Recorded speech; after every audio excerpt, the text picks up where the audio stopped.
I'm not sure if people can hear me. What is going on?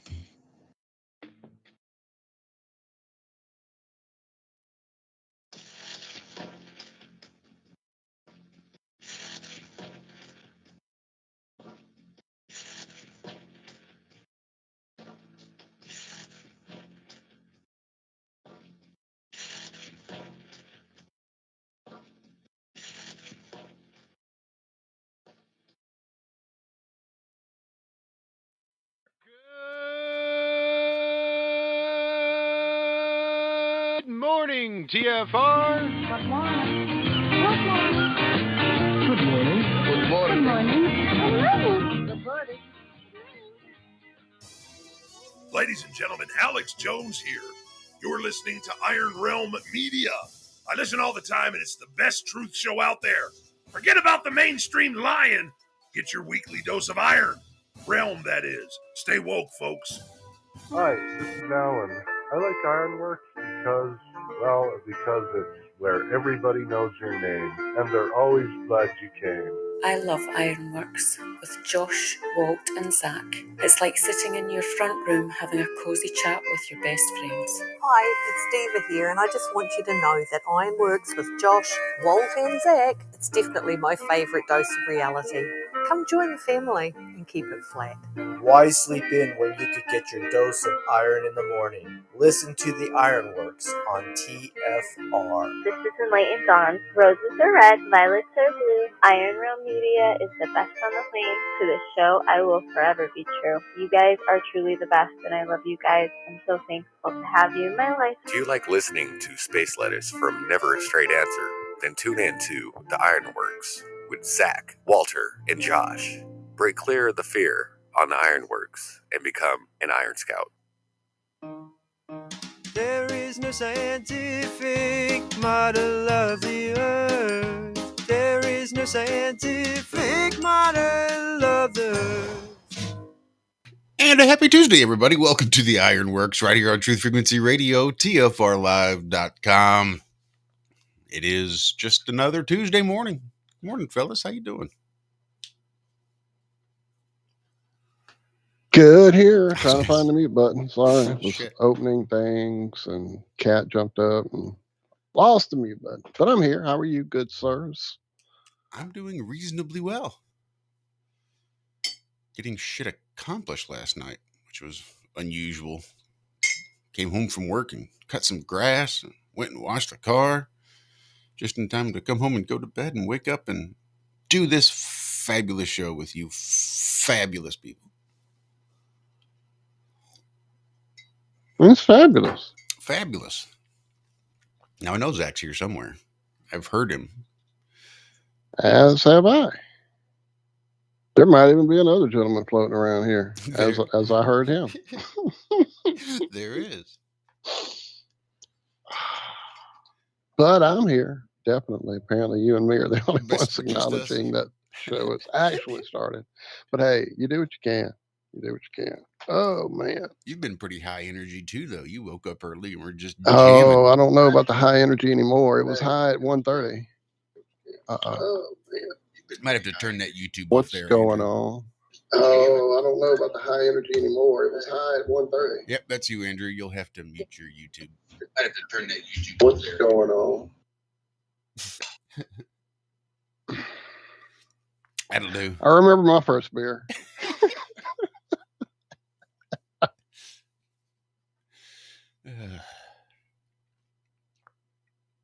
How was your weekend, Walter? It was good. I'm still trying to have a look off. Yeah, I woke up about 1 a.m. and, well, closer to 12:30 and then fought it till about 1:20 and then just got on up. So it was one of those early mornings unbeknownst to me. But luckily, I had gone to bed quite early and it worked out. So had a little cat time. Yeah, guitar. It was all about the guitar this morning. Woke up needing to play, so I grabbed it and had been playing quite a bit. Lots of inspiring guitar things have been going on of late that has had me, really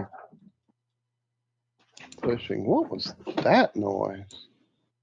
I don't think I've ever heard my cats bark before, but I'm pretty sure one of them just went. Row, row, row. That's interesting. Awesome. Anyway, but yeah, trying to learn some new style of guitar that it was never my wheelhouse. Some Hendrixy stuff, which is definitely, yeah, hard. There's a reason he was known as one of the greatest, and why most people struggle to even come close to understanding what he was even doing through a song. It wasn't just chords, and it wasn't just, yeah, it was a whole thing. But that's one thing, is some Hendrix love. And then the new Extreme has officially arrived in my hands. So I am now all into 6, which if you haven't heard the new Extreme, somehow go do it. I would say start with Rise and then do Banshee and #Rebel as they release them. Then once you get to Other Side of the Rainbow, you'll probably be ordering the album like I did as well. I think you're good now, Andrew. I hear breath. I hear an Andrew sighing. Andrew? Mic check 1, 2. I think he's struggling with some audio issues maybe this morning. He must be. I don't think he heard me this morning when he popped in and I said hello. I think his mic is good. I just think his speakers are. His speakers are off. Maybe so. But anyway, yeah. Seems like there was some other new. Yeah, it's another guitar thing. I'm such a guitar head. So in the 80s, Brian May and Eddie Van Halen, at the height of their careers, were actually forced to take a little break for some reason. I can't remember what was going on between tours, between albums, something. And during their downtime, they got together in the studio with, I believe it was the drummer from Dokken and the bass player from some other thing. Maybe I'll have to go back and look who they were, because they were definitely not the ones I was looking into. Anyway, they got together and put out a little album called Starfleet Project, which was just them jamming in a studio, like you would like to have that amazing fly on the wall experience of hanging out in the studio with Brian May and Eddie Van Halen jamming.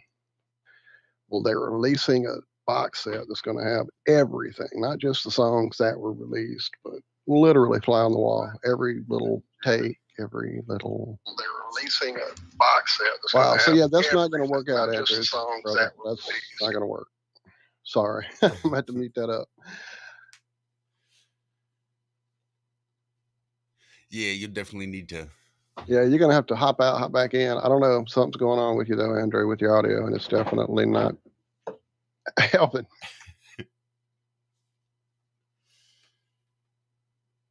How was your weekend, Josh? Oh, there he is. Hi, Zach. Hey, Zach. I'm here. My weekend was all right. It was okay. So there was the unusual. I'm not much of a people person. I mean, I guess I am. I can be. I can pretend to be.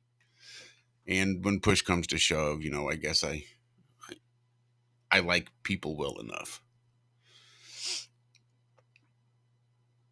But there was a party that we were invited to.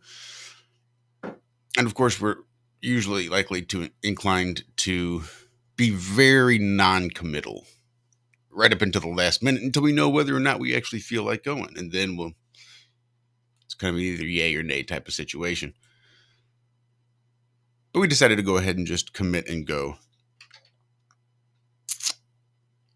So this was all volunteers that Dixie works with when she volunteers at the Bunny House, which is the main reason I guess we probably decided that we could go, was because they're bunny people.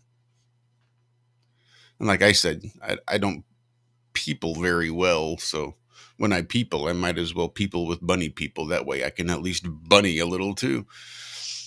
And they were celebrating, like they have big old gigantic bun that was like a classroom bun. Molly was her name.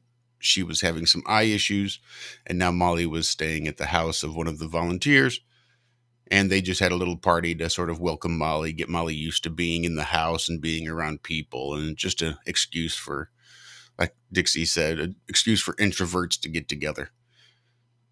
So we went and hung out, and there was just bunnies everywhere.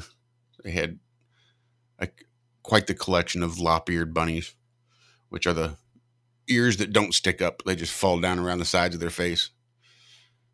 And they had a small, a medium, a large, and extra large. And the extra large was the new one. So, yeah, I peopled with bunny people. So I bunnied and I peopled with the bunny people. It was good stuff. Had a good time, hung out for a few hours. And that was the extent of it. And that was about the most exciting thing that happened to me all freaking weekend. That's right, on a plane. Party animals is what we are. Some party lagomorphs and party humans. Do the bunny people hop? I believe Laura was asking. Well, let's all go to the hop. Let's all do the hop. Let's go to the hop.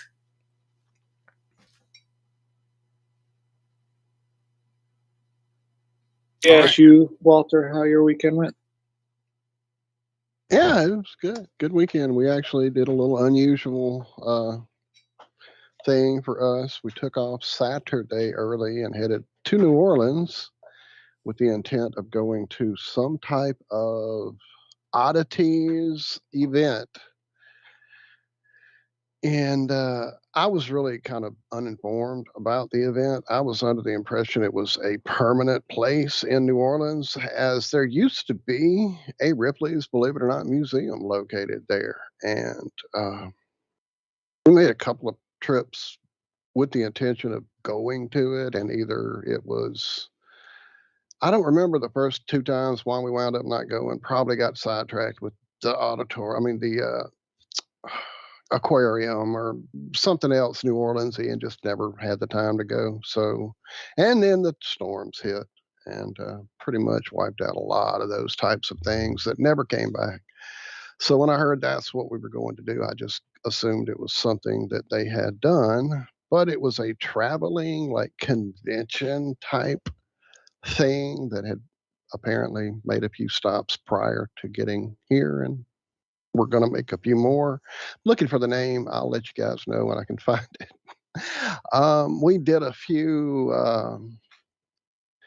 estate sales along the way. That's kind of their thing. Her sister and my lovely wife tend to like to go get other people's stuff for some reason. No, I had fun. It was cool. I bought a few albums that I had not had copies of, some old Steve Martin, some Carlin, a Martin Mull album of all things.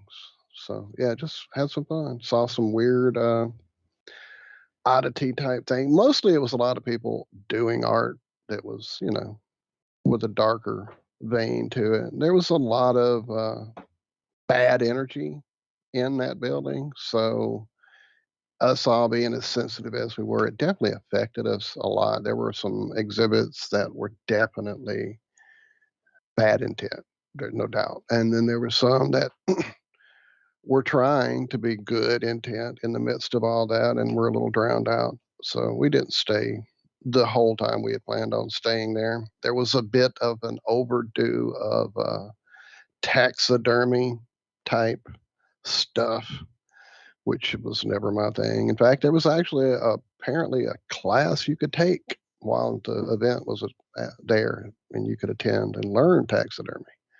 So we got suckered into going and seeing the 6-foot man eating chicken.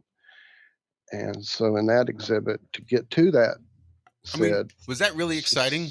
I mean, I'm 5'10". Nobody's going to come watch me eat chicken. Well, he was fully 6 feet, and I will say the chicken was rubber, and he technically wasn't eating it. So I feel like I think we got had, pretty sure. But on the way to that gentleman, there were quite a few of the typical carny type,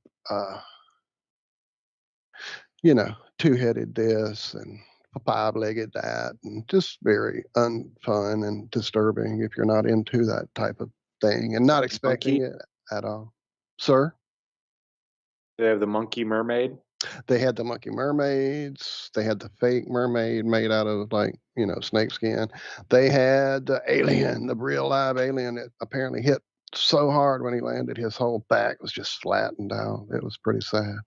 I have some video of that event that I took for everyone. I'll share it maybe on Telegram. But overall, it was interesting to say the least. I actually met some people whose energy let me know, their artwork let me know that they were definitely disturbed by nighttime visitations. And so we spoke at length about that. And I gave them the Jack London link and the link to our Jerry Marzinski shows. So hopefully they'll reach out and let me know if any of that helped. But yeah, it was a different weekend. What? I'm sorry.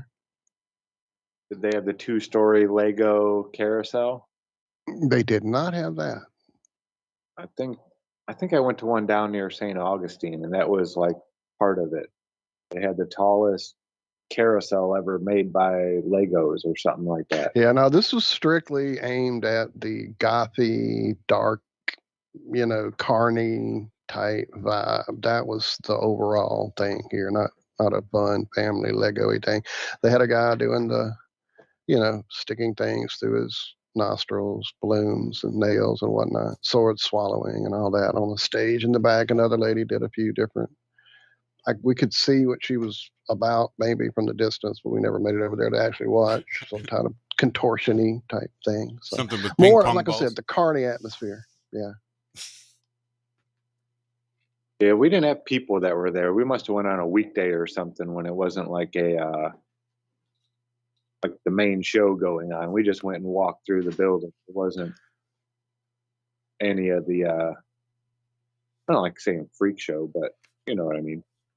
It was the Oddities and Curiosities Expo is the technical name of it. If you TikTok it or Facebook it, you'll get the vibe. I just found it. I'll share it with you guys. But again, it was something to do that we, had a different thought about what it would be. And when we got there, we're definitely not digging a whole lot of the energy in there. So it was interesting. But I used to be into a whole lot more darker vibe of things when I was a lot younger and less informed or less aware. In my 20s, I would have eaten it up probably. But well, good morning, gentlemen. Look at that dude. What's up, Andrew? My audio was completely fucked at the beginning. Yeah, there's no doubt. We can verify that. We will verify that for you, sir. Right at home, man. Right at home. But you fit right in. That's there exactly you go. Right. I'm going to apologize for that many times over, but I do think I got it fixed. Good deal. Sound good to me now. All right. But I'll stay muted for now. Okay. All right. Just wanted to unmute to let us know you were going to stay muted for now. I had all right weekend. Pretty good weekend. Besides the whole ear thing still bothering me, we went to a rock and mineral show, gem and mineral show Saturday. And it wasn't like one of the big giant ones where there's thousands of people walking around and you're all standing shoulder to shoulder. I think this one was only about maybe 10 sellers there. It was at a, I forget the name of the places. Amway? That's a place, right? Or, I forget. It's like one of those places where you can take your old stuff and people can come and get it, or I think. I'm not sure. Like a thrift, like a secondhand store? Kind of, but I'm not sure. I never really went into that part of it. I think it is. But I don't know. I've never been in one. We just went into the side part of the building where they had the rock and mineral show. And it was really cool talking to all these rock hounds. Like everybody there, except for maybe 2 of them, actually went out and got the rocks themselves. They went out, hunting, hounding. And they are some really cool people. Just nice, down to earth, salt of the earth type people. And there was this old couple there. It was going to be their last show ever. They've been doing it.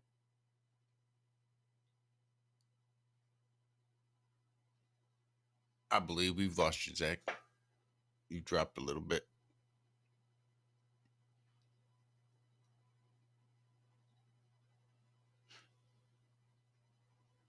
Unless it's me that's dropped. Yeah.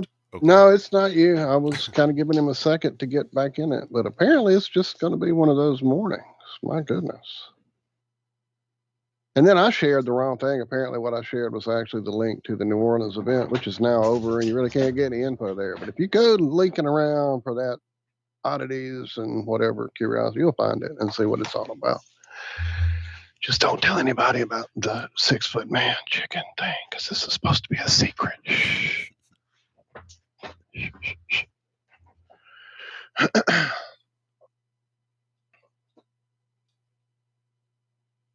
Uh-oh. Did I drop? Nope. It's just one of those mornings.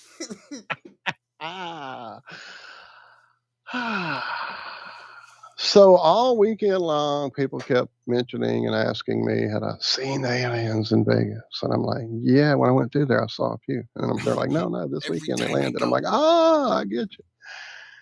Why are people just, I don't get it. I don't get it. And they're acting like it's an amazing thing or something. Like there's been way more incredible UFO abduction type scenarios that have happened and reported, and suddenly now this is everywhere. So if they're not pushing this agenda wise, then yeah, it's pretty obvious that when the real shit went down years ago, they couldn't give the first flap about it to push it, but now they're ready to push their agenda stuff.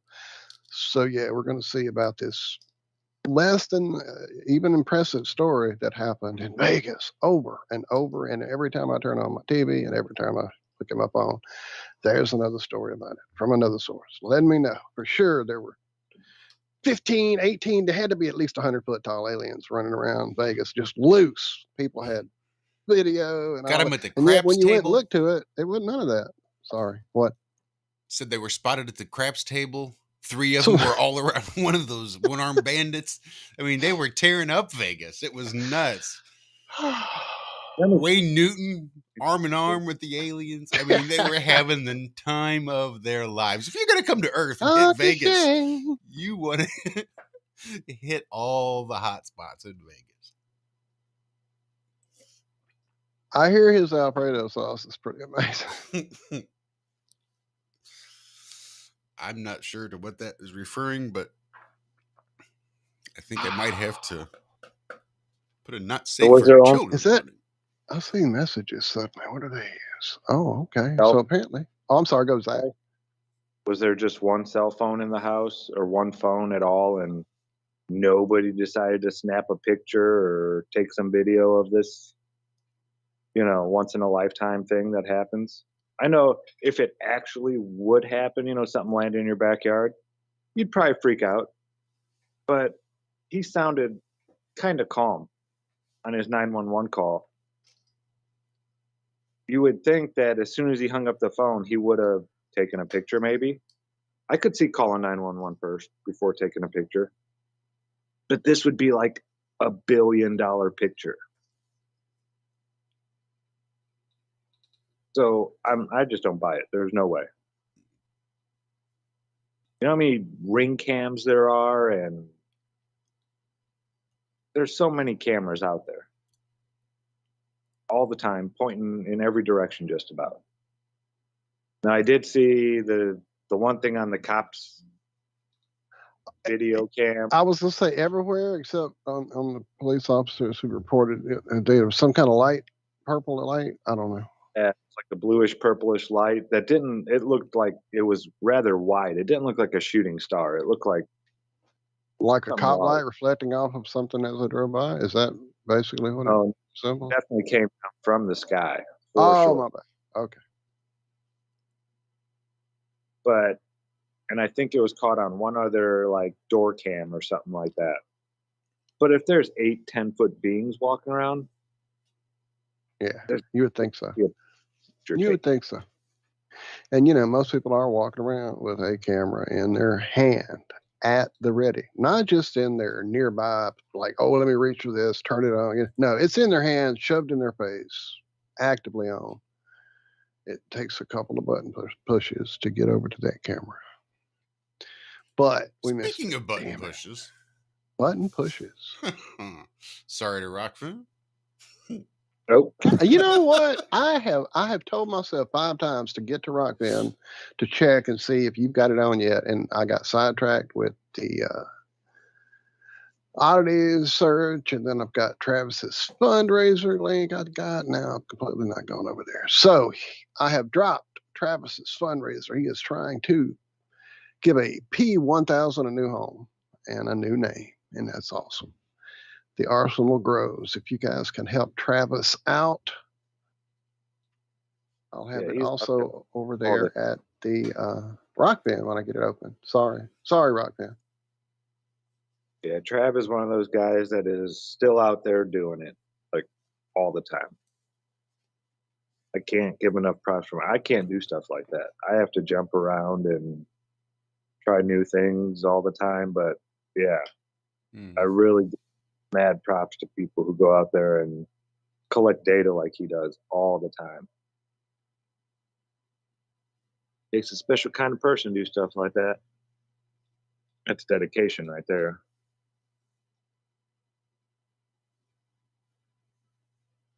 So I saw this article, and this is one of the reasons I got so pissed off this morning. I'm in a cranky mood.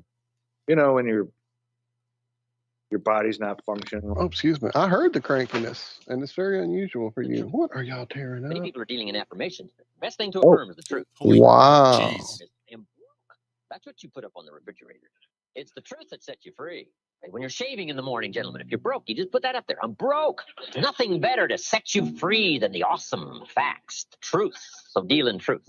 Affirmation without discipline leads to delusion. And the discipline and the accuracy of knowing your situation. You say, well, that's a bit negative. You've got to deal somewhat in negativity. Who is something this? really wrong with your heart. Looks like you're going to need a major operation. How many x-rays do you want them to take to find out what's really wrong?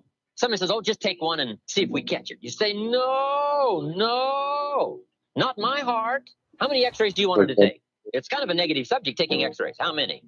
As many as it takes to find the full extent of the facts called the negative problem.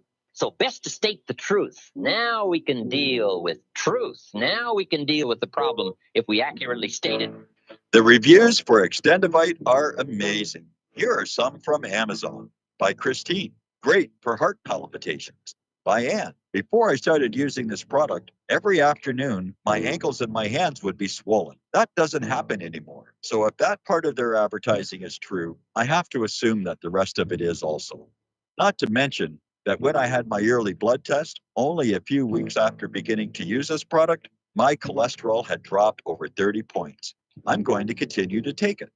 By Croc, I love this product. It really works. By Brad, works great, thank you. Tell us your story. Get your Extendivite today. To order, call 1-877-928-8822. That's 1-877-928-8822 or visit heartdrop.com. Extend your life with Extendivite. Travis Cook, America's Evil Genius, here to invite you to join us every Tuesday afternoon here on Truth Frequency Radio. No, on our show, you will not see a bunch of three-piece suits or a cocktail party. And you certainly won't see a bunch of inside the Beltway banter. But you will see eye-gouging, crotch-kicking, no-holds-barred political discussion, the likes of which you won't see anywhere else in media. America's Evil Genius. We come to you every Tuesday from the outskirts of war-torn St. Louis, Missouri, where there's always a good race rider sex scandal just around the corner. Join us every Tuesday, 3 p.m. Eastern, 2 p.m. Central, and noon on the left coast right here on TFRlive.com. America's Evil Genius, Travis Cook, on TruthFrequencyRadio.com.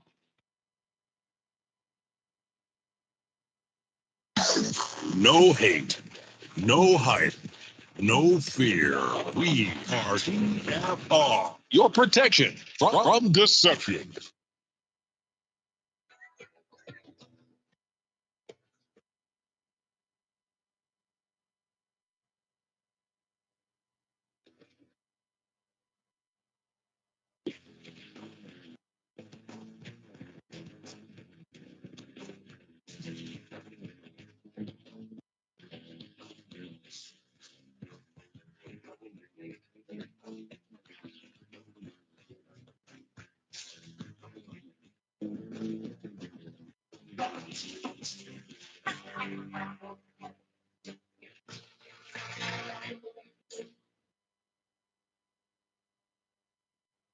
You get the one more, we'll all be flat.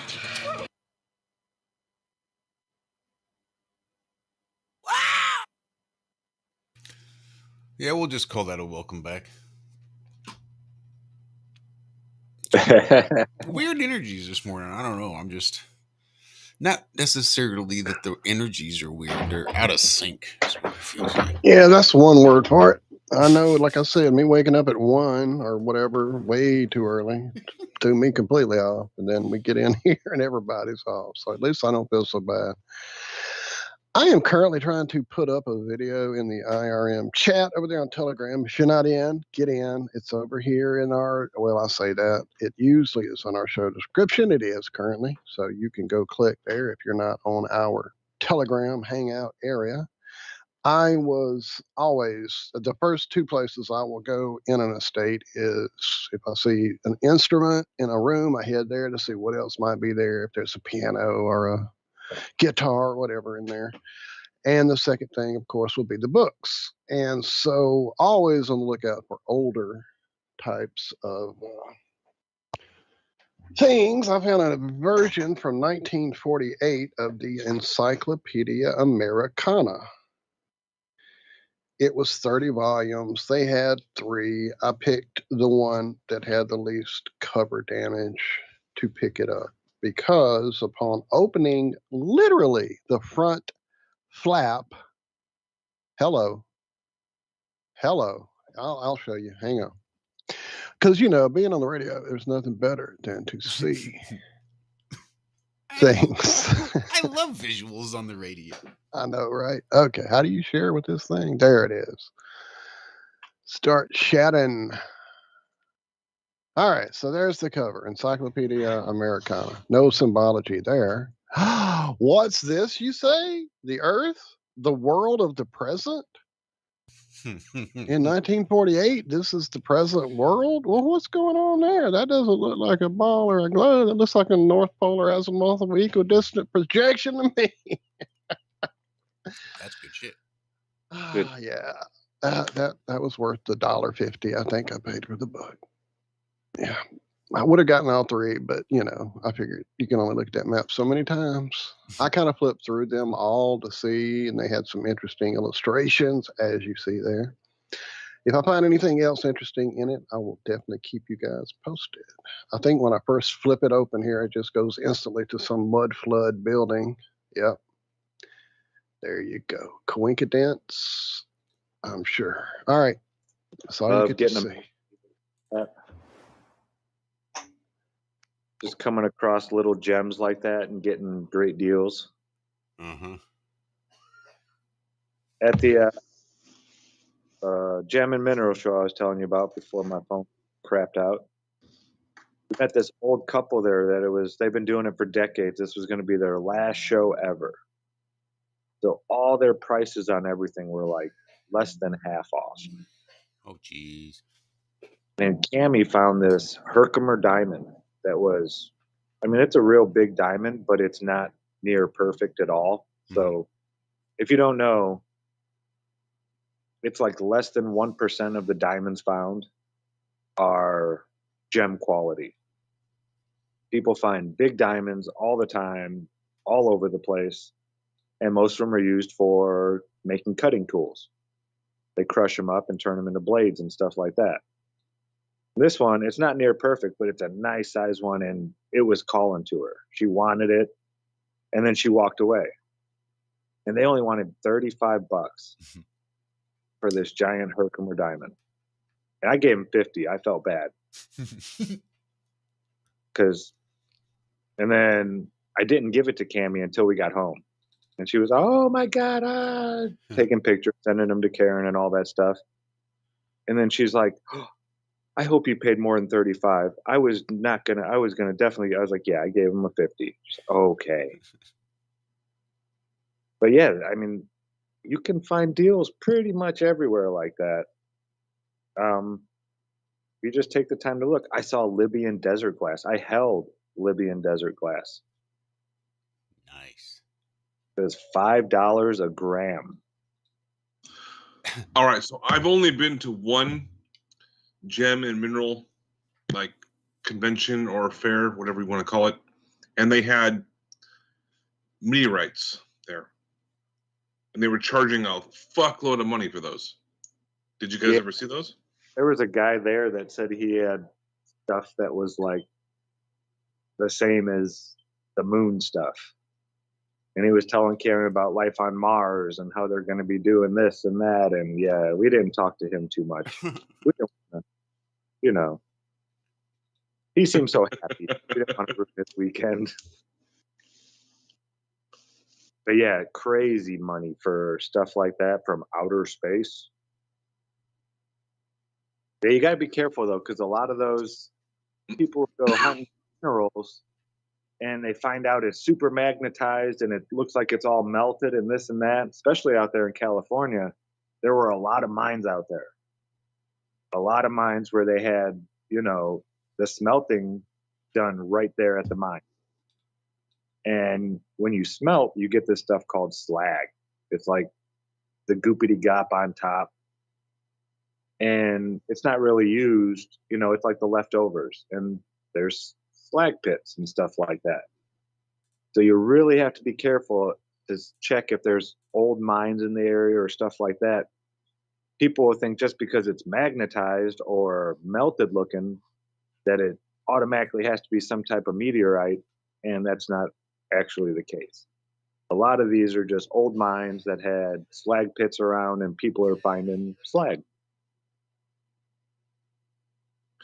Yeah, and I think I heard this a while back. Rebar is actually used as they take the slag off of smelted steel and they use that for the rebar.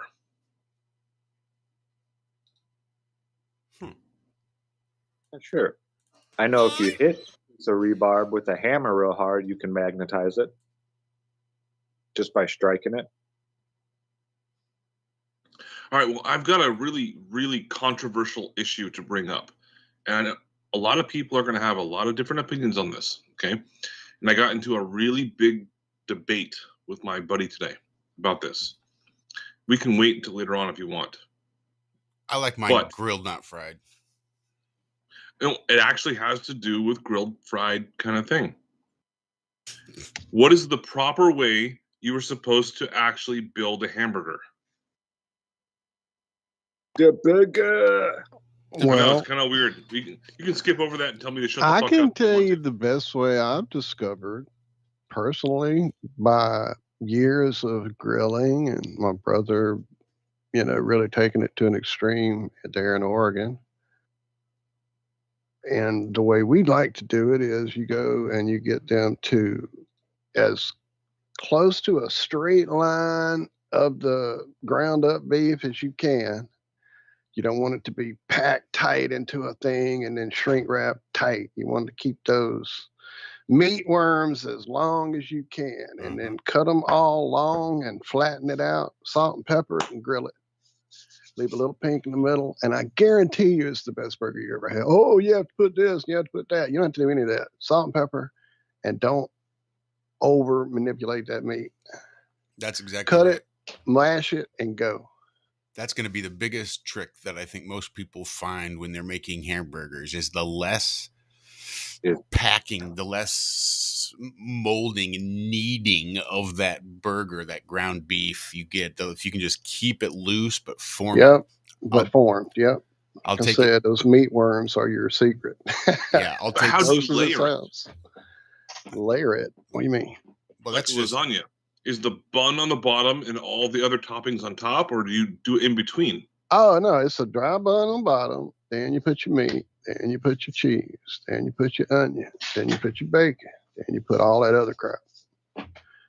It's whatever salad you want to put on your burger. I'll personally like a really thin cut purple onion, a nice garden ugly tomato, as tart as it can get, and then a nice leaf lettuce of some sort. I hate iceberg. That's how I do it. And then all your condiments must go on that top bun alone. If you put condiments on top and bottom bun, you're just asking for a handful of mess to keep together. And I agree with you, Walt. But my buddy, he kept arguing with me, saying, no, it's like a half and half or some on bottom. And like, no, it's all on top.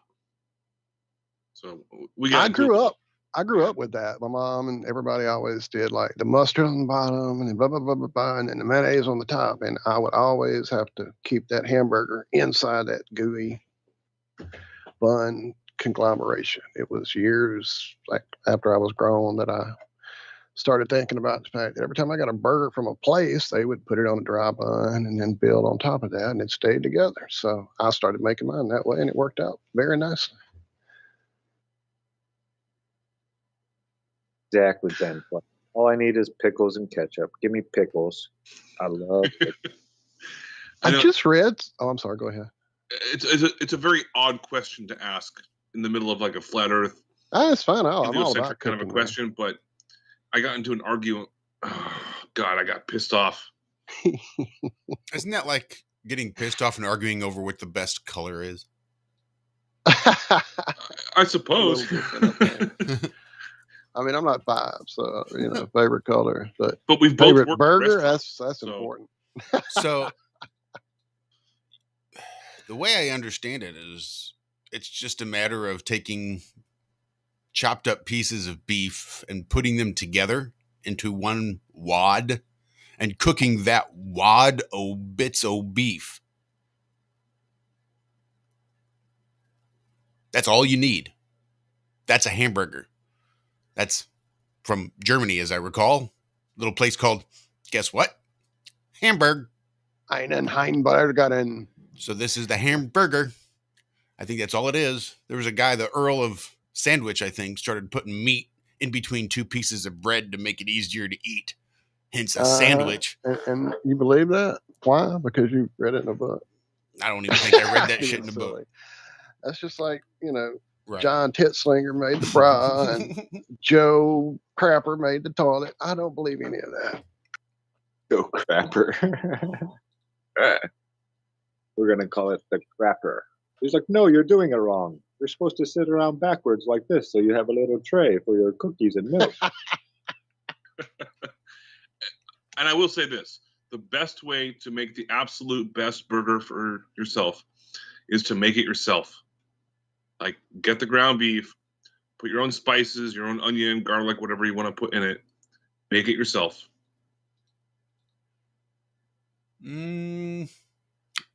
Burgers taste best. Really, all food tastes best when somebody who likes you cooks it for you. Mm-hmm. Okay, well, I'm just saying that. How many burgers have you made, Andrew? Oh, thousands. Thousands. You worked in kitchens? Yeah. Yeah. You think because you made it, they're going to taste better? Oh, I made 12 last night for some friends. And you think that yours tasted best because you made it for yourself?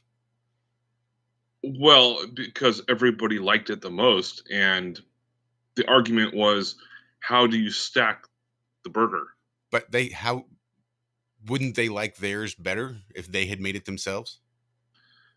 I'm not really sure, I suppose. Well, wasn't that what you had just said, that the best way to make a burger is to make it yourself?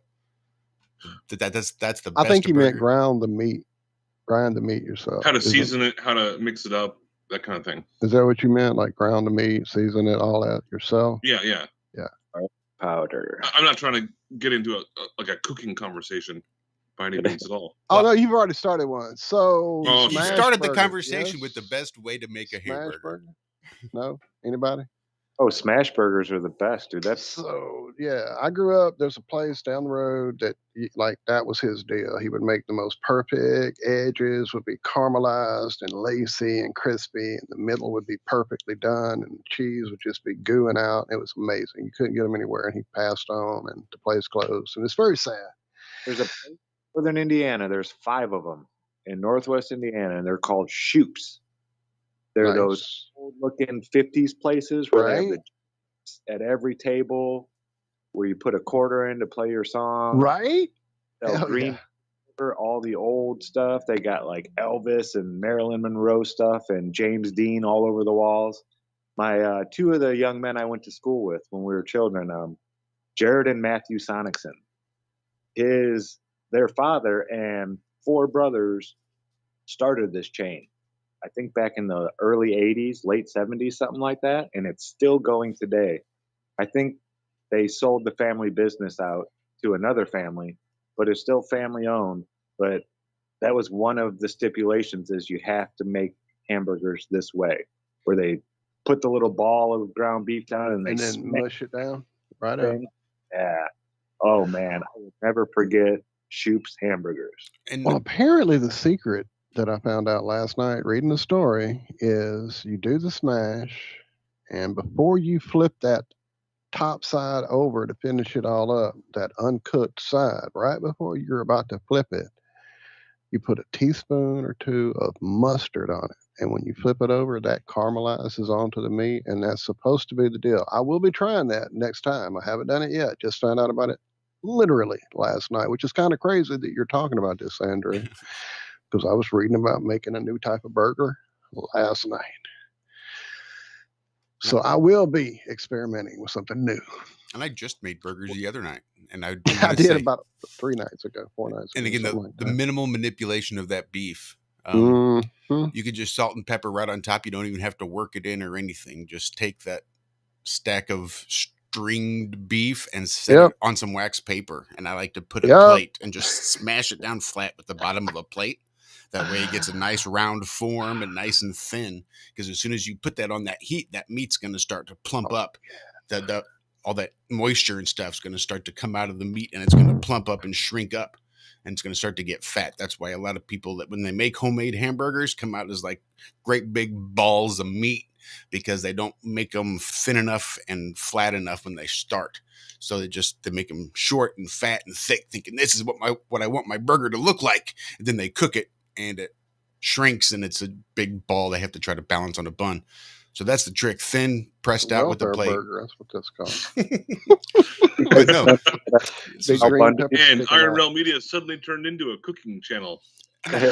So Saturday, while we were in New Orleans, we were trying to find something quick to eat that was close by, and we found a new place. It was called Ben's Burgers. If you're ever in New Orleans, look them up. It was definitely an experience. Almost a smash burger, but somehow they had a charcoaly taste to it. I'm not really sure how they managed it. It was amazing. And they definitely had their own little secret sauce. And so, yeah, go check them out. So it's been a burgery type week. Al Bundy, where you remember Al Bundy's secret to his you never change the ashes in your grill. You never remove them. You leave the ashes in there. And it's the best burger ever. Yep. So I found this one. I was going to start this one before the last break, but this is retarded. This is from NASA, gagadget.com, Gadget, I guess. They claim that fuel leaks on NASA's SLS lunar rocket may be linked to Boeing's theft of Wilson Aerospace's intellectual property. Yeah.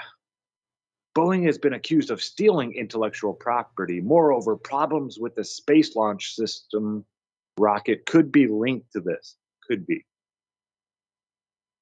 So in 2022, the National Aeronautics and Space Administration rolled the rocket from the hangar to the launch pad and back for several months. Several times, fuel leaks occurred while attempting to refuel. Wilson Aerospace sued Boeing. The large 74-page document states that Boeing is accused of stealing intellectual property between 2014 and 2016. Specifically, it refers to the design of spanners. Then they go on not explaining what spanners actually are.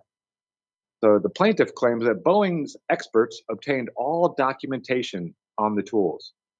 Okay, what company turns over all documentations? There's these things nowadays, they're called Xerox machines or copy machines, where you don't hand over your original documentation to another company. When has that ever happened in the history of companies? Here, I have this time, but I don't feel like making a copy, so can you make sure you get this back to me, my intellectual property right here? When has that ever happened?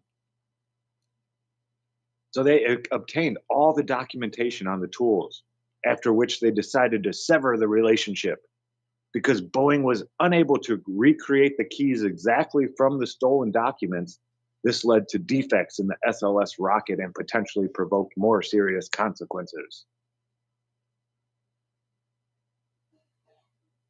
So, and then in addition, Wilson blah blah claimed that Boeing's used the tools on the International Space Station, putting the lives of astronauts at risk. And that's like the end of it. This is from CNBC, is the original source. So, does this article make any sense to you? Yes.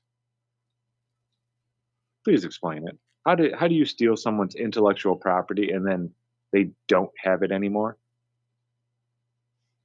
Well, the tooling is pretty big. Because this is basically not far from exactly what I do.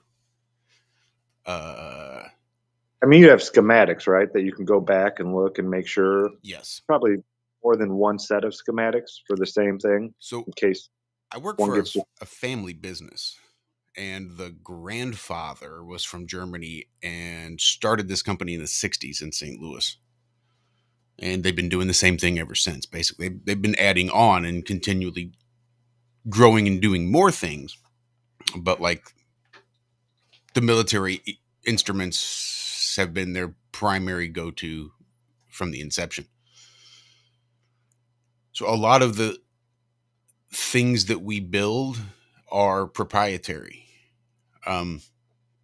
We cast a lot of our own pieces. We build a lot of the internal parts, and then we put them all together. And the tooling that we use for the pinning and the drilling, and I mean everything, all the specific toolings for the CNC machines are proprietary information. This is what makes us such a hot commodity for some of the things that we do, because we're the only people that can do it well. Even the Army, like on my 145 mounts, they can repair them, they can work on them, but when it really comes down to rebuild them or troubleshoot them or fix them, then they have to send them back to us, because so much of the work that we do is so specialized that they can't recreate the accuracy anywhere in the United States Army that we can create when we build them, because we basically designed them from the ground up for the military and have been building it for them forever. So we've got that proprietary information. How it is Boeing is stealing the schematics? Well, no, it makes sense, I guess, because all of this documentation has to be tracked, so that if one screw somewhere in the Boeing 747 or in the ISS came from a lot, that when that metal for that screw was smelted, it didn't quite smelt evenly, so the threads will strip out real easy. They want to be able to track that screw back to that batch of steel from that manufacturer. That documentation process is kept track of, like everything. The amount of paperwork, like physical paperwork today, that still occurs with all of this shit is unreal. So they just probably took the schematics and thought, well, we can just do this better than what they're doing, or we can probably do it cheaper than what we're paying these other people to do it for. but those other people actually had the tooling and the knowledge and their proprietary information to make sure that that shit got done right. Boeing said, fuck that, we'll just do it ourselves, and couldn't. But now that other company is still being,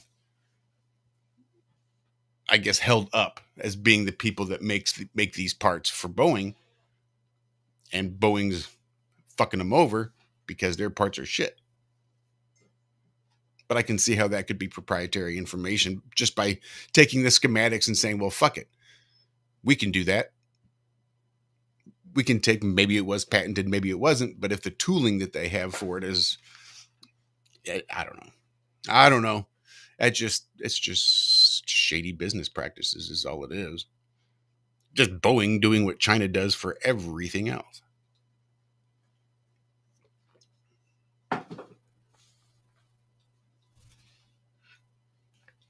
So, couldn't they just go back to the other company and say, hey, would you make these for us? Probably. Sure. I don't understand why this is going to set them back so much time. Because they didn't go back to that company and say, hey, can you make these for us? They stopped going to that company saying, hey, will you make these for us? And they just said, fuck it, we'll make these ourselves. But now they've got all these that they tried to make themselves, but couldn't make them accurately, couldn't make them well enough. They've already installed, and they've got to go back and probably recall all that shit because none of it's right. None of it's to spec. None of it's to the military specifications. So they can't be used. It's going to fail eventually. I mean, the testing that all of these instruments go through is pretty intense. So if it's not up to spec, then they expect it to fail in 20 years. Is becoming an ever-growing problem in That's a today's break. modern media. We'll be back. From mainstream to YouTube and Google, the information you're looking for is buried by official narratives and propaganda. This is why TFR is 100% uncensored, unregulated, and listener-supported. The shows on TFR are not micromanaged by the station, and our hosts are free to speak their minds however they please.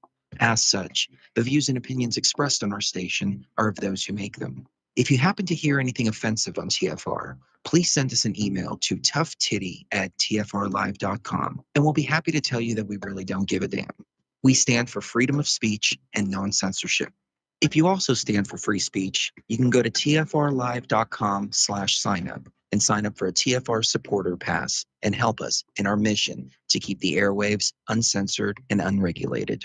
TFR Live, your uncensored and unregulated protection from deception.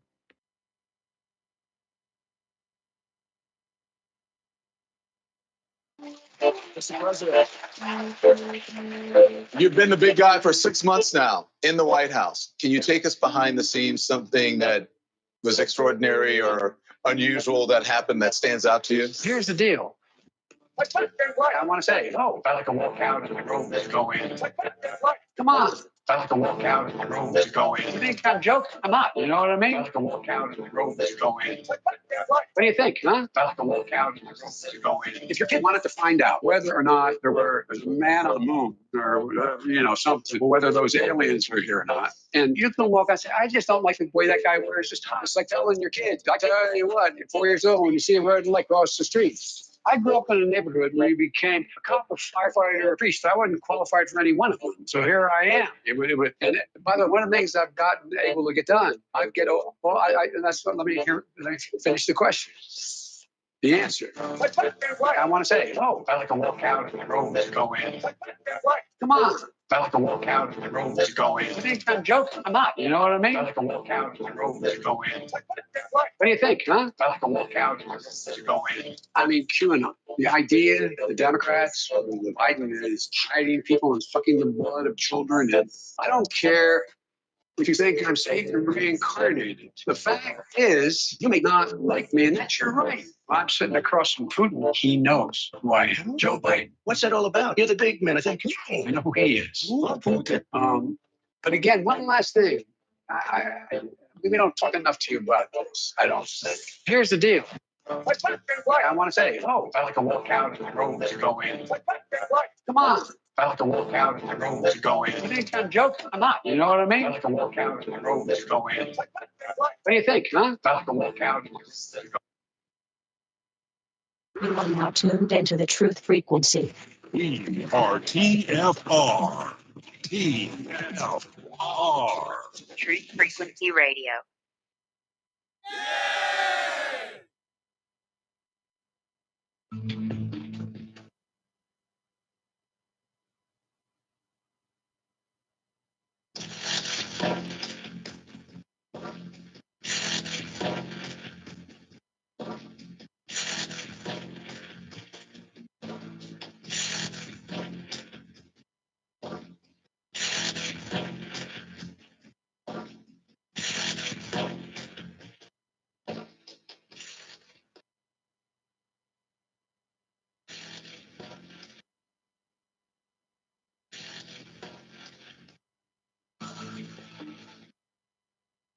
Good morning. I'm here. Wake up! Wake up! Wake up! Wake up! What is dark matter? Okay, we don't know. That's great. That's why it's called dark. It's exactly. Everyone knows all reputable information comes from random people on the internet. Tell me things, internet. The earth is flat. It's like school in your hand. Okay, dark matter is something we do not know what it is. We believe the dark matter is there, but we have never detected it. Well, what I'm afraid of course, is that there is no dark matter out there. There was one? There is no dark matter out there. We need to think really hard.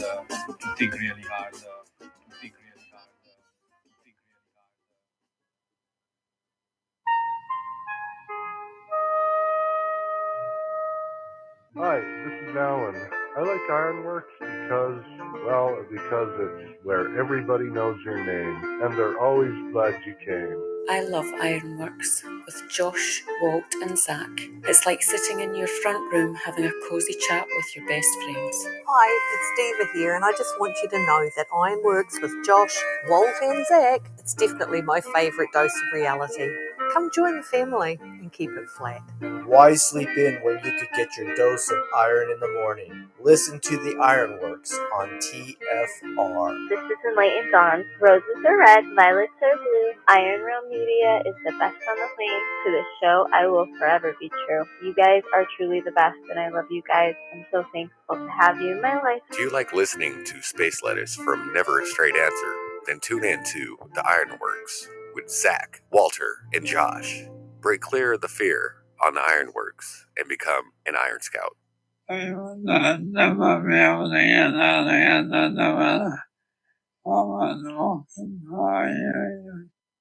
This is Iron Mike Tyson, and you're listening to Iron Realm Media. And welcome back to the first half of the second half of the Ironworx. Right here at truthfrequencyradio.com, TFRlive.com. And it's just been one of those mornings. Yeah, it has.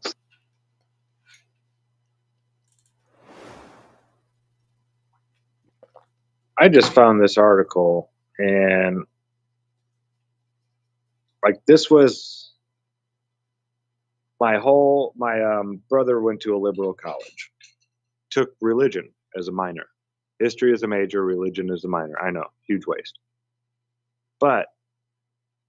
And since it was a liberal school, it wasn't like he was being taught, that he was pretty much being taught that the Bible is just stories and nothing in it is real. And one of his professor's things was, Jonah and the whale. That couldn't happen in real life. A whale couldn't swallow somebody and carry them around in their mouth. Well, this has been caught on video. A huge humpback whale surfaced and swallowed 2 kayakers whole. And then minutes later, not 10 seconds, not 45 seconds, over 2 minutes later, the whale emerges and spits them out of his mouth. Published on June 9th, written by Hannah Crawford, and this is a-z-animals.com. It says there's video, but I can't find the video of them actually eating the kayakers and spitting them out. Oh, here it is. I will share it in the chat. But yeah, have you ever heard of that? So whales have been going off, apparently. I've seen a few attacks by orcas on boats and just different things going through lately. I thought it was going to be a shark thing, might be a whale thing too. Yeah, not a boat, like multiple boats. These orcas off the coast of somewhere. I forget exactly where. But yeah, it's like they're attacking boats now. The head orca, the matriarch of the herd, the biggest female, has been teaching other ones, they say, to sink boats. Yeah, that's crazy. So I haven't seen the video, but I'll drop it in chat right there. Whales swallowing humans. But yeah, it's just nice and calm. The water's not like rough. They're just sitting in a kayak, and then all of a sudden, boom, they're gone. Kayak and all. Oh, nope, the kayak stayed up. So these two people were in the whale's mouth. And this is just a sperm whale. They grow to be, I believe, like 60 feet long, 80,000 pounds. Now your blue whale, that thing gets like 100 feet long. Yeah, just a quick video, but it shows them, yeah, just coming up and swallowing the kayakers whole. That'd be horrible. That'd be so freaky. Like a chicken wing. You just got to pull the kayak out minus the kayakers. Yeah, what do you do?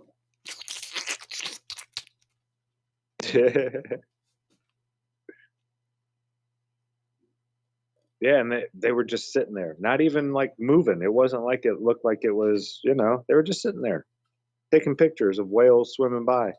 And this one was like, I didn't tell you could take my picture. Give me that camera. Yeah, and sound. Carrie Woolley is correct. They can turn you inside out with sound.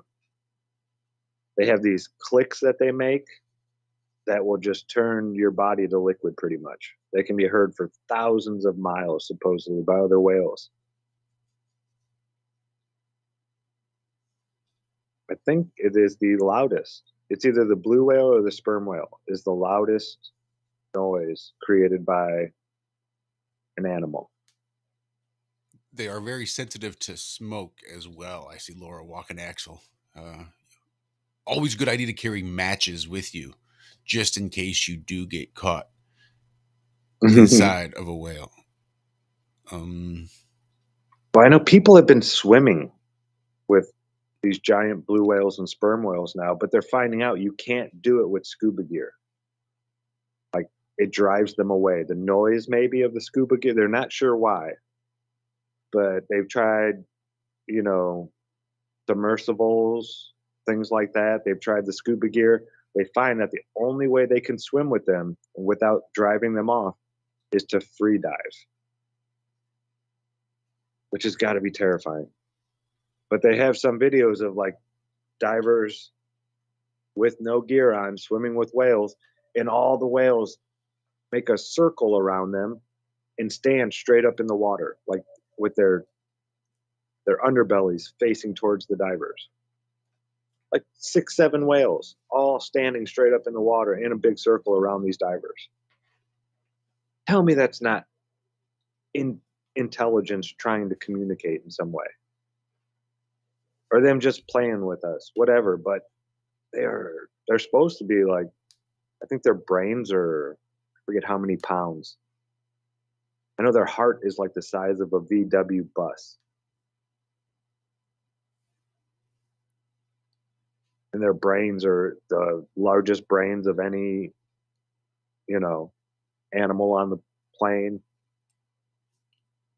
And we think we're the dominant species here.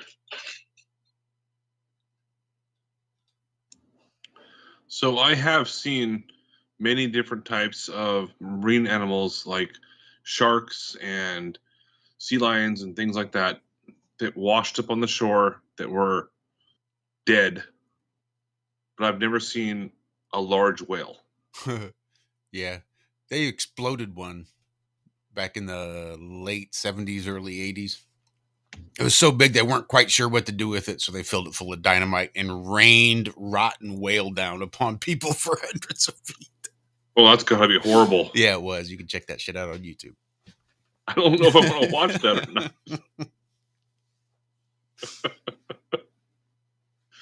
I did see. You could prove it. Yeah, there's not much you could do there except let it rot. But that's something that big would be stinky. Yeah, and that is the worst smell that I've ever smelled in my entire life. I'll be like a half mile down the beach from like a rotting carcass of a sea lion, and you can smell it, and you just like want to walk away. It is the smell of death. It's terrible. Early.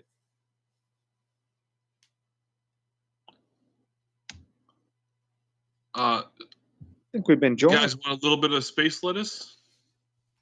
I don't see why not. Okay, Let's look at space lettuce. Let's look at space lettuce. Let's look at space lettuce and have ourselves a laugh. That's great.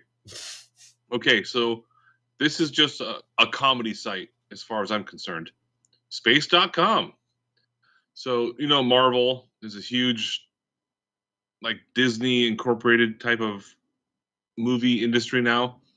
So, the title is Marvel's new Predator versus Wolverine miniseries pit alien against mutant in a clawed showdown. And then you go down into it. So they're making a movie about this, apparently. I'm not really sure if this is true, but it's on space.com. The crossover we don't know we needed is coming to Marvel Comics. Just in case you thought the Marvel Universe needed one more lethal alien and antagonist in its all-star stable, Marvel Comics is injecting the otherworldly combat skills of the Predator into its famed roster of iconic characters for the first time with September's release of Predator versus Wolverine. And I'm not going to go on from there because it starts getting stupid. God forbid you get... Pretty sure this is a comic book, though, that they're talking about. I had seen this go by. They've the two genres before? Wait, what was your question, Zach? I'm sorry. They've already mixed these two before, like in an actual comic? Because if they've done that, then okay, I get it. You're kind of, but... They did the Predator versus Alien. Pick it. There's been a crossover in comics. There was Terminator versus Predator. There were Batman versus Predator. There's been a crossover pretty much in every direction.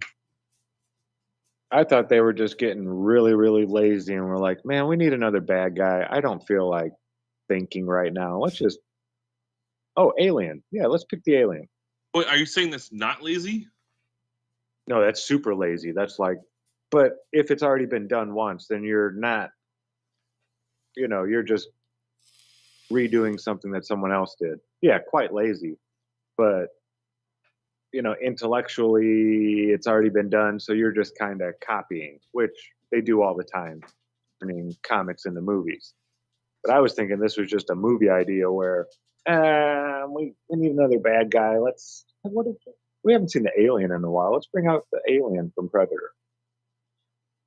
It's super fucking lazy. Predator versus Wolverine. Like, oh, come on, people. So it looks like, if I can remember right here, where am I going? There it is. Yeah, it was Dark Horse. That's what I thought. So like Dark Horse has pretty much been the impetus behind all of this. The Alien comics, the Predator, Alien versus Predator. And then you pick it, they put Predator into it. And it was always, like trying to make big sales for everyone. I may be crazy, but it seems like there may have been an Archie Predator. No, I think you're confused. It was Predator versus Snidely Whiplash, I think, is where you're getting mixed up. It was okay. Yeah, Dudley There you Do-Right. go. I think it was Who the Dudley fuck is Do-Right Snidely Whiplash? He was the arch nemesis of the Royal Canadian Mounted Police. Back in, but the RCMP's shining example of an officer was Dudley Do-Right, and Dudley Do-Right was always clashing heads with Snidely Whiplash. Right. There is the cover for Archie versus Predator #1. It's not a joke. It's a real book. Like Archie and Jughead Archie? Archie, Veronica, Betty, Jughead. Wow. The gang's all here. She went dark, huh? I mean, this is the list. This is your list of Predator crossover comics so far. Judge Dredd versus Aliens. Don't forget those. I am the law. I am the law. Wow, that was pretty good. That was actually a pretty good movie when Stallone did it. Was it though? His brother was not. Was it though? Yeah, the later one with Dr. Bones in it, whatever his name is. That one was an actual version of the comics, but yeah, that thing we got in the 80s was a buddy movie that didn't need to exist. Sylvester make his brother. There's a lot of things that shouldn't exist, Walter. Did you see what's his name? Mel Gibson's brother is suing Mel Gibson for not giving him money, pretty much, and ruining his career. He said by putting him in the movie Passion for the Christ, which was so controversial, he hasn't been offered another acting job since because of controversy of the movie. And he's blaming Mel Gibson for his failed career as an actor now. That makes sense. Jim Caviezel was a failed actor too. What is he not giving him money for? Why is he being sued? I guess it's like for decades now. Mel's been refusing to give him money. Just money. I want money. Give me money. You have money. I want money. I deserve that money. Yeah. Looks like I dodged a bullet there because turns out for decades I've been not giving Mel Gibson's brother money too. So. Oh shit, me too, man. I keep that under wraps. You don't want him hearing you say that. He might come after you. But yeah, is that not crazy? Well, he's my brother and he's rich, so I want money. And this idea that the Passion of the Christ was a career killer? Yeah. Most seen movies. I don't mean to bring up stupid things, but it sounds a little bit like that Amber Heard, Johnny Depp situation that was going on. Sounds a little bit like that. Well, I guess Mel Gibson is getting ready to come out and start naming names, and according to him, I mean, we've heard this from, what's that, Corey Feldman? I'm going to name names. I just need $10 million to make a movie to show you all these names. No, you need a piece of paper and a fucking pencil, dude. That's all you need. And a cell phone. You could take a picture of it and then publish it. That's all you really need. Right. Take a selfie. Just say the names. Just speak them on camera. Just say them. It's not like it's tricky. You don't need $10 million in order to be able to just speak them via a script.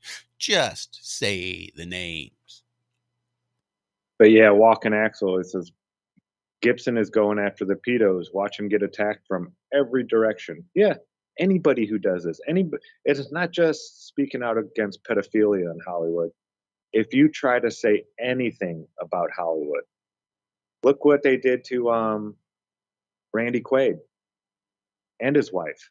They made people think that that guy was a lunatic, insane, blah, blah, blah, lost his rocker because of the stuff he was saying about Hollywood. Turns out 15 years later, it was all true. Kanye West? Yeah. Martin Lawrence. They are trying to kill me. Running down the street waving a gun. Right after he got his $100 million or $50 million contract. Yeah, there's some weird stuff that goes on in Hollywood, especially with people who become like A-list celebrities. It's like entering a different realm when they do that. And some of them can't handle it. That's what Dave Chappelle said. Dave Chappelle came out, I didn't take the money because of people like Mariah Carey and Martin Lawrence and Britney Spears and all these people that hit that tier. Tia Tequila. Yeah, I think you have to do things in order, and you have to keep doing them. It's not like you do it one time, but you have to keep doing things in the background for these people. And some people just can't. Their souls won't allow them to. Are you talking about like the Corey Feldman kind of thing? Yeah, I'm talking about stuff probably worse than Corey Feldman and like Britney Spears, like the young child actors and stuff. Well, yeah, I mean, that's part of it, but I'm talking more about like ritual sacrifices in front of large crowds.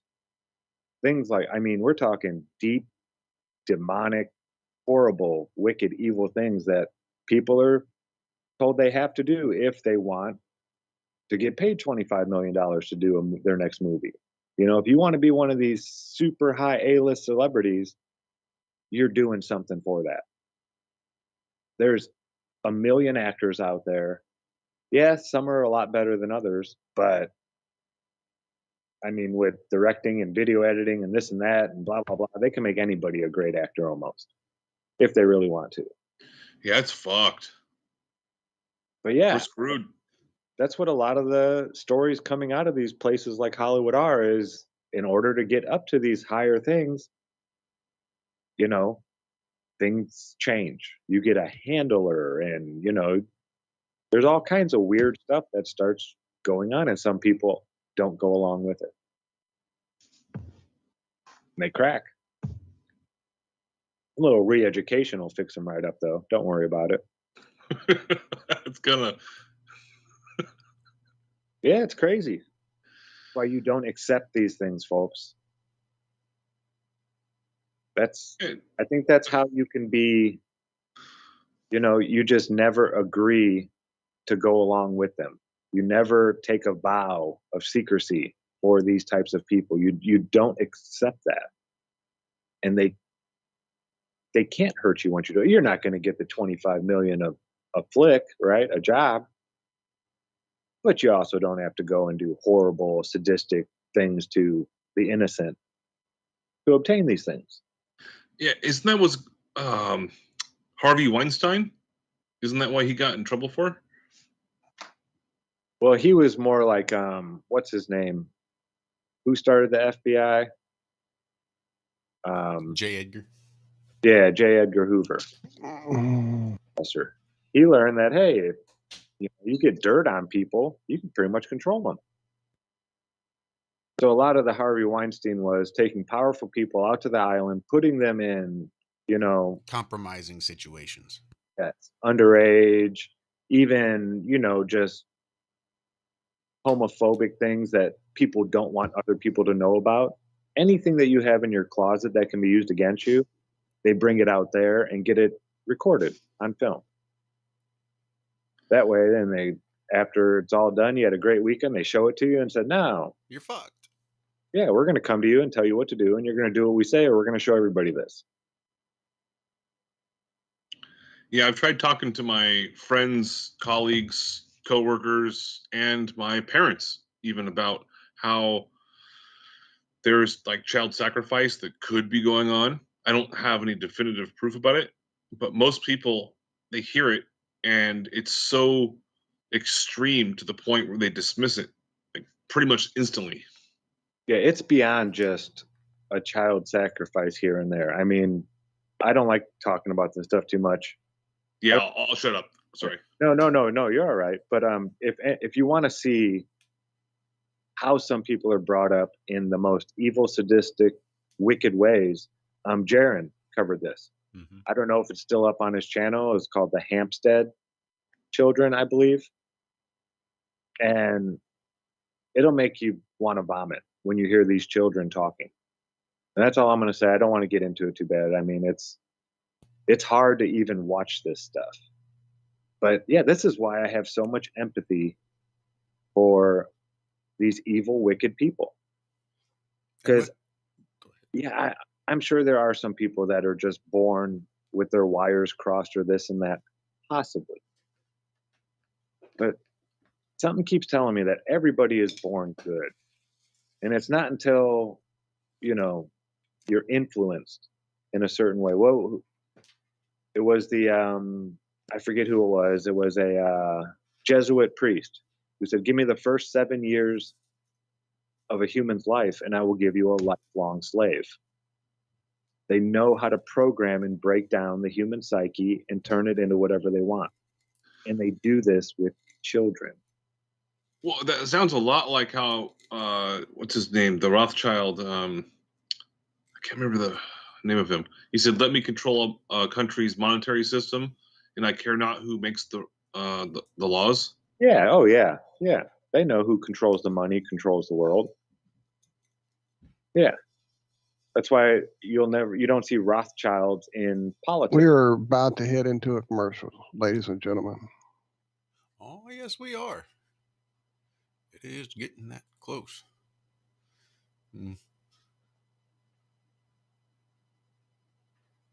But yeah, there's a lot of weird stuff that goes on out there. And just don't be a part of it. When that little voice says, ooh, you don't want to do this, leave. Listen. Yeah, and I do have one thing to bring up that I'm not sure if a lot of people have heard about, and it's very interesting. Here in about hold up seconds. Yeah. After the break. Yeah. Break time. Where are you? Now it was hitting them right on time earlier. It was like 26. Yeah, I'm surprised we're not hearing it. I know. All right, then. What were you saying, Andrew? Fail big. I was gonna say Fail before big. that. Sorry. Oh, it's Travis. There it is. Once. So do what you feel passionate about. Take That's not chances Travis. professionally. Don't be afraid to fail. There's an old IQ test was 9 dots, and you had to draw 5 lines with a pencil within these 9 dots without lifting the pencil. The only way to do it was to go outside the box. So don't be afraid to go outside the box. Don't be afraid to think outside the box. Don't be afraid to fail big, to dream big.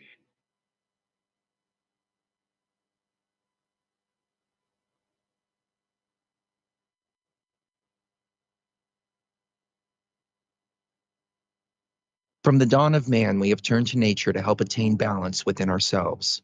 But somewhere, we lost our way.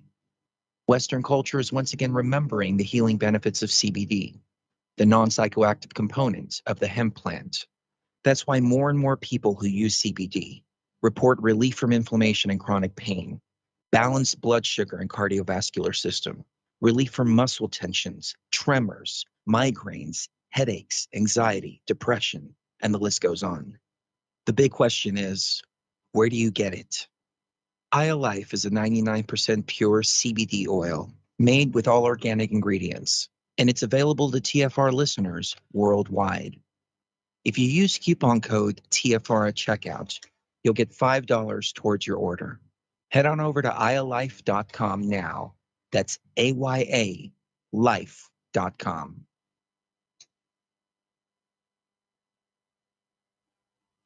Greetings, Earth Explorers. My name is Brooks Agnew, and I am your host on X Squared Radio every Sunday evening at 8 p.m. Eastern Time on the Truth Frequency Radio Network.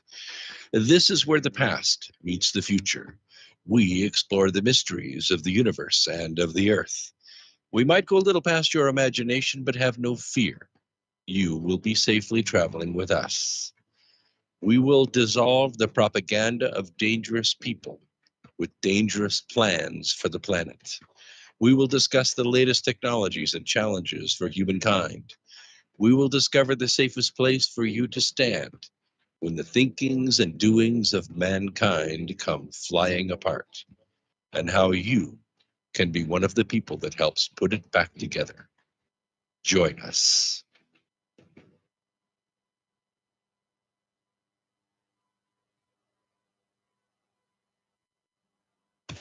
No hate, no hype, no fear. You're listening to Truth Frequency Radio. We are TFR.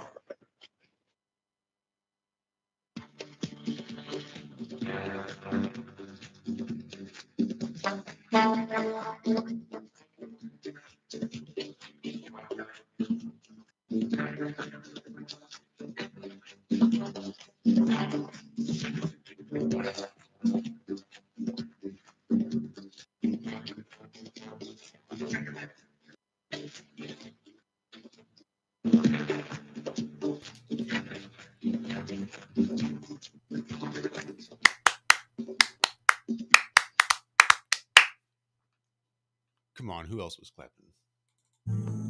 Welcome to the show. There's Travis. Hello, hello. What ho? What's up, Trav? Can you hear me? Yeah, we hear you. All right. Yeah, I just dropped off a rider, so I've got a little bit of time. I'm waiting for my next ride. Right You on. ever listen to the show? What's that? Are they listening to the show while you're driving? Well, I had my headphones on, and I didn't switch it over to the speaker, so technically they weren't. No. I wasn't sure. I wasn't sure if I was going to get a ride, and I wanted to join the show if I could. So I had put everything on my Bluetooth, and then I got the ride and didn't switch it over. Blah blah blah. So, yeah. So how goes the fundraising, Trav? Oh, it was awesome so far. You know, we got I've got a third of the projected goal raised, and so Brian CB or BCB out in the Peanut Gallery lives near enough that he and I have met. I think we met back in 2018. He came out and helped me with some observations. He was my mirror flash. And then we've been meeting once a month with a couple and other flat earthers who can make it in Pennsylvania. And that's David and Christy. David and Christy had bought a P1000 and they just never use it. And last month, when we went to Vegan Fest in Pennsylvania, they brought the P1000 along with, and they said, "Hey, would you like to borrow this?" I'm like, "Yeah." So when I was out shooting with it, I was thinking to myself, "Man, you know, they're not in a place where they use it a lot. I could really use this." So I texted Christy. I said, "Hey, would you guys be willing to sell this?" And she said, "We were hoping you were going to ask that." So I said, "Oh, so this was a bait and switch, huh? You guys lured me in." And so then, yeah, so I thought, oh, we'll see if anybody wants to contribute to the project. And I've got this this little bonus for people who donate. The third donator, the 6th, and the 9th, 3, 6, 9, right? The 3, 6, and 9th persons to donate, I will put their names together in a mashup, and that will be the name of the new camera. I got a question about that, Travis. And the reason I'm asking is because I've reached out to Jaron because he mentioned that in Telegram, and he said that because Jaron and I don't live very far from each other, he said that people have to understand exactly how it works because it has to be like a direct line of sight kind of situation. Have you had any issues with that in that regard? Well, I can kind of understand what you're saying, but I don't really understand your point. What do you mean it has to be a direct line of sight? What is it that you're trying to specify? Well, it's what Jaron was saying because it has to be like. Well, okay, but hold on. You When you say it, you got to make sure that there's no ground skulls or pitches or anything. It's got to be a direct line of sight to begin with, so you don't to calibrate. Well, you're not at an angle. Yeah, I'm on the bench on this one because I don't exactly know. When you say it has to be, what has to be? The mirror flash and the camera. Oh, mirror flash. Oh, well, okay. So look, you're not going to see anything unless it's directly in front of you. Okay, so it has to be a direct line of sight. I'm looking at a building right now and I cannot see the back side of the building. I can't see the person walking their dog on the other side of the building or whatever that is, right? So yes, if you are going to see something, yes, it has to be directly in front of you. And this is the point that I've actually been making and trying to make more and more on my channel. And so the one thing that I've been saying about mirages is this: if you have a target that is in a mirage, it is, and it has to be, it cannot be anything else but directly in front of you. It has, so if you're looking at the Anacapa Island, which is 20 miles off the coast of Ventura, California, if you can see that island and it is in an inferior mirage, nothing of that island is missing. Every part of that island is directly in front of you. Now, the limit to what you can see is 100% due to the refraction that's in the air. But make no mistake, that island is not behind the curve, being lifted up so you can see it. It's always directly in Can front I of add something? Can I add Absolutely. something? So I can complicate and unfuck this. So a lot of people make the mistake, and I'm not saying that you are. I'm saying that a lot of people make the mistake that if your topography to begin with isn't calibrated to being level, meaning out at sea or on a flat plane like the salt flats or something like that, you're going to get all these aberrations and inconsistencies because of atmospheric things, because of slopes, because of dips and all that. Your topography has to be flat to begin with.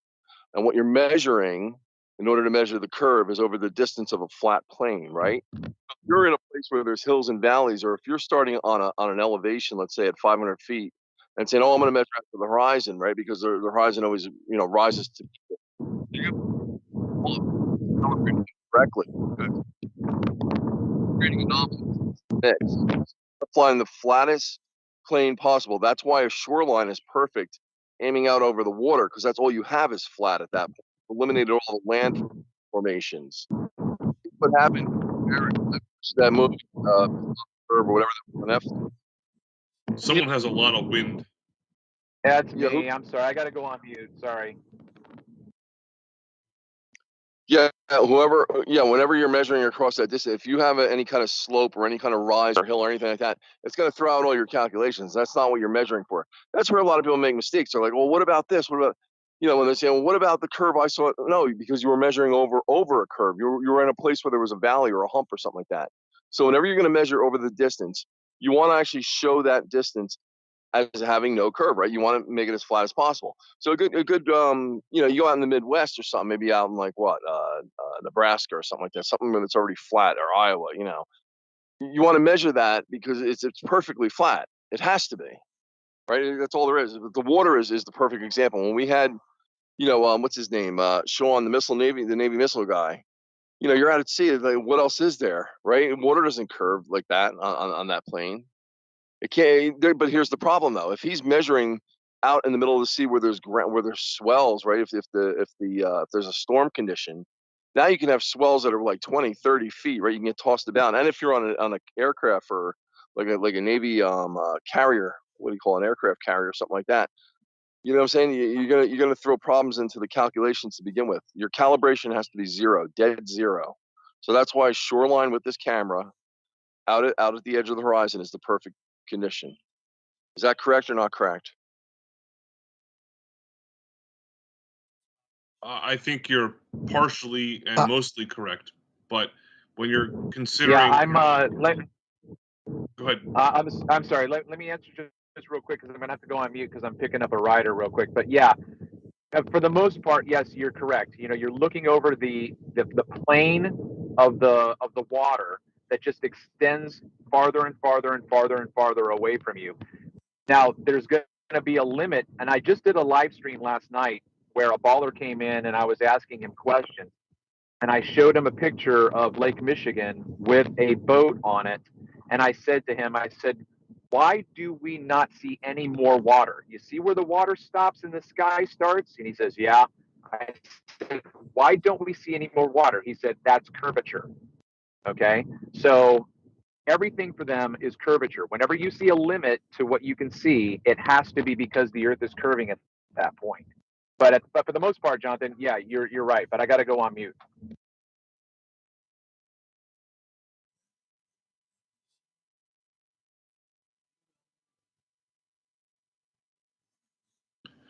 All right. Well, that's a little bit of dead air right there. So, yeah, I'm going to agree with Travis. When you see the horizon, it either Wait a has minute to here. be. Go ahead. Go ahead. Oh, I'm sorry. No. What I'm thinking of, when I was in Brussels, right? If you ever go to the center of Brussels, there's this one long street that looks up to this huge mosque-looking building up in the distance, right? It's this huge church.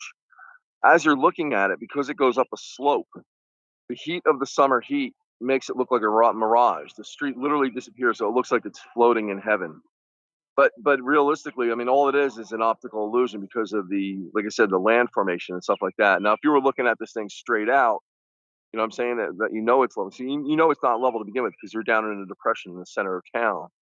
All I'm saying is you have to eliminate any kind of land formations. Like, don't go out where there's dips and valleys and things like that. You're not going to get the same readings as far as the visual, right? You're going to get optical illusion. It's like when you're down lower and you're looking at the moon coming over the horizon, you get this weird phenomenon where the moon looks huge, and and then all of a sudden, as it gets directly overhead, it's like a little dot.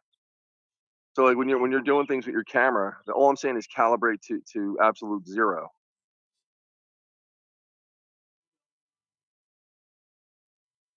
Yeah, I agree. I mean, isn't that how Jaren screwed up at the end of the movie? Well, Yeah. Jaren's not here, and Jaren and Bob have both made many explanations about that, but they're not here, so I can't speak for them. Yeah, no, Jaren. No, I'm not. They melted I'm not collimator. Not knocking. That's what happened with Jaren's experiment. He actually melted the collimator that was supposed to help keep the laser beam straight and not diverge so much. And then he never really got any kind of reading because the laser beam was probably like 20 feet wide, 30 feet wide by the time it got to him. Yeah, it was weird.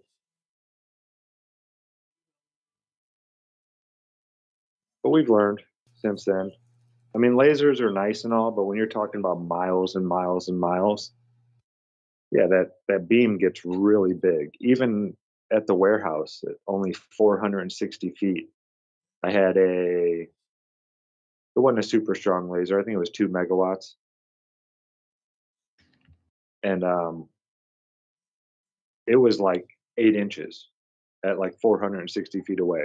The beam had already gone from that little tiny, couple millimeter beam to 8 inches wide. So when you're talking miles and miles, it's not really a good way to do it unless you have those collimators, and then you have to know that you can't run the beam through the collimator for that long. It can only be 20, 30 seconds, and then it's going to start getting hot and it's actually going to melt that. So yeah, he learned some stuff doing it, more what not to do, and that's how most things go. You may get some new ideas because you probably messed up somewhere, and you need to change the setup a little bit. I think the mirror flash is the best way to go, like Trav was just talking about doing. I still think lasers are a good reference to use because you can see if it's accurate, intense, if it's angled at one place or another. Yeah, but like I said, I mean, unless you have a collimator, if you're going over miles and miles and miles, the beam is huge. It's like 20 feet in diameter. Yeah, but you can still see it. You can still see the intensity of it. And So, I've done this over the Santa Cruz Bay. They can just say that's the beam going up over the curve because it's so large. But when you angle it the wrong direction, it becomes less intense. I don't know. Maybe I'm wrong. Yeah, I'm just saying, laser beams bend, this and that. I think the best thing to do would be to use a red and a blue light. You could, if the red and the blue light, you set them up level. If they're level in the picture, then refraction is not affecting your shot, because red bends much more than blue when it's refracted.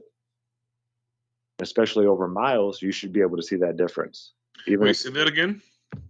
Red beams, red light when it's refracted, bends at a more abrupt angle, I guess. It's a sharper curve than the blue.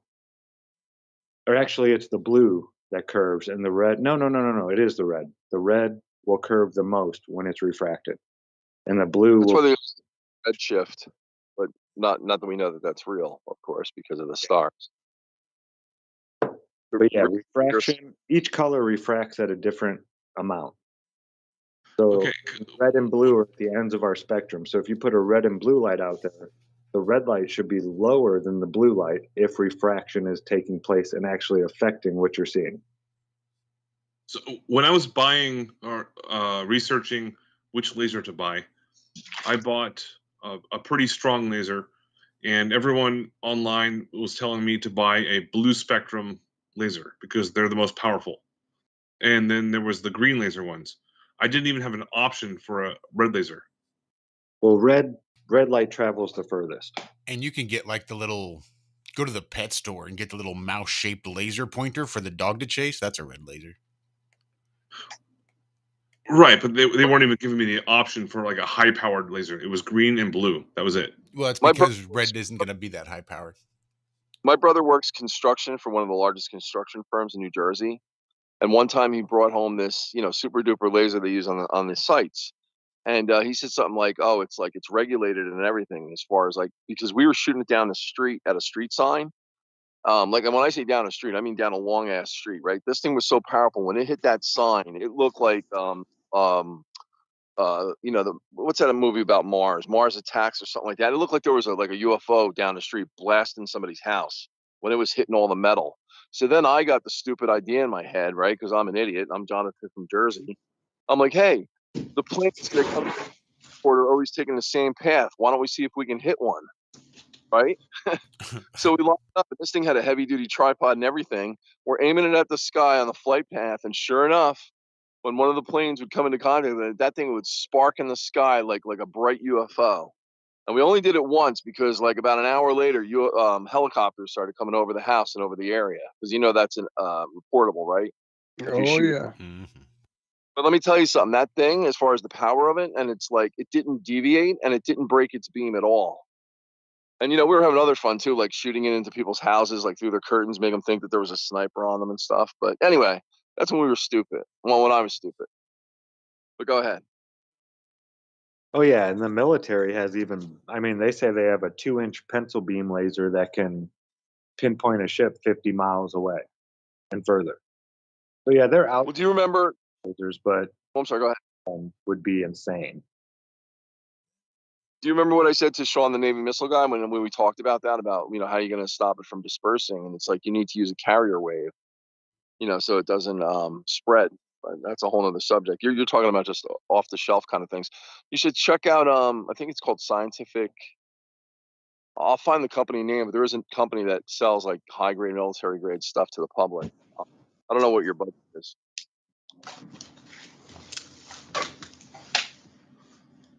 Yeah, I played with a few lasers.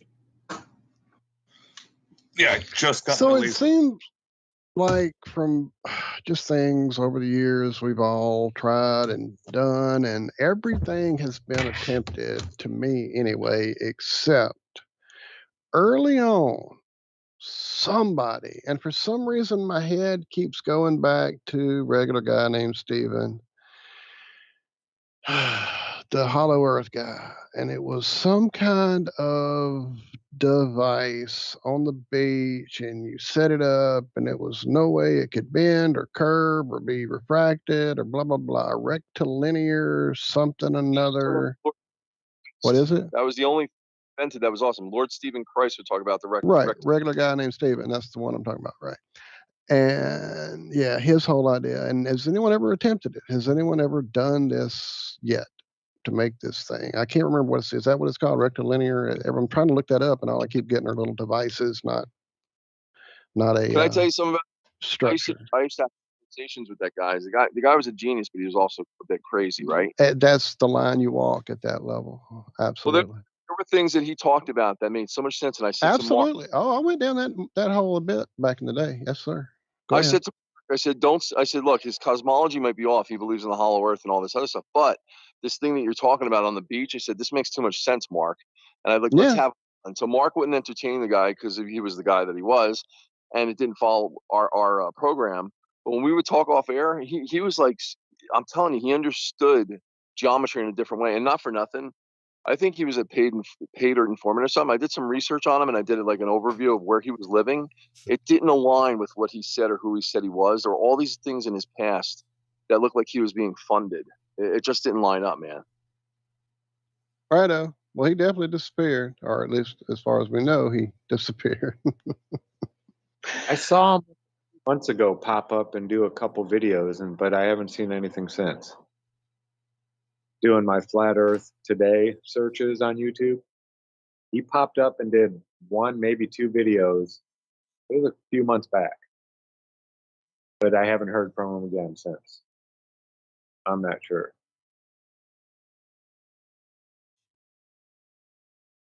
Yeah, his original house was like east of Phoenix somewhere, and like I said, it was like a huge mansion or something. It's like, wow, what does this guy, have in money and resources? He passed away. Apparently, he passed. Is what Karen B is saying. Maybe it was somebody re-uploading some of his old stuff then. But yeah, on Flat Earth Today, it was a few months ago, I saw some of him sitting there talking. I was like, oh man. Yeah, I thought I had heard about him passing.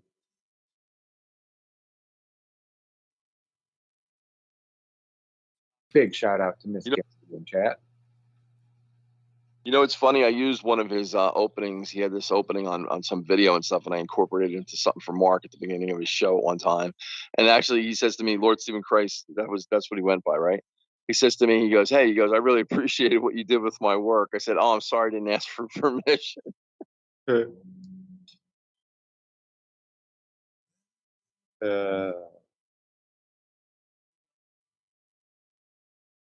Well, like I said, to me, that one seems to be the one that would be pretty infallible, almost, if it could be done. I mean, the undertaking would be enormous. The amount of money needed to fund it would be, that whole thing. I'm sure it's what's kept it from happening. What, sir? Is this like Force the Level that Brian Mullins wanted to do?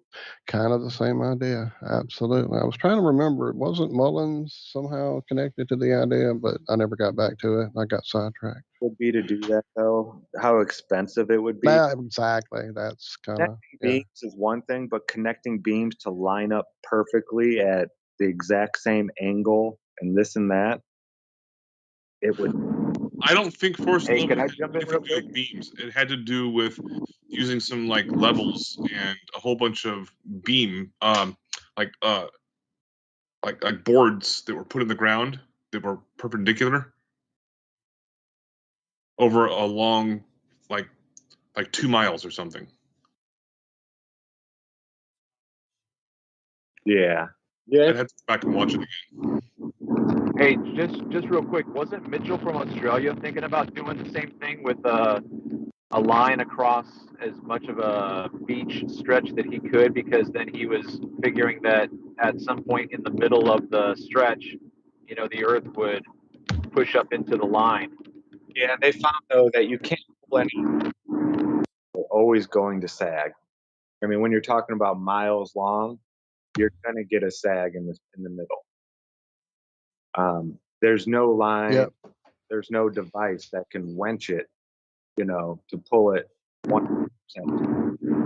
Well, sure, but wouldn't you be able to set up stations along the way that could possibly create tension so that you eliminate the sag as much as possible, so that you don't just have... I don't know. Ask those undersea cable people.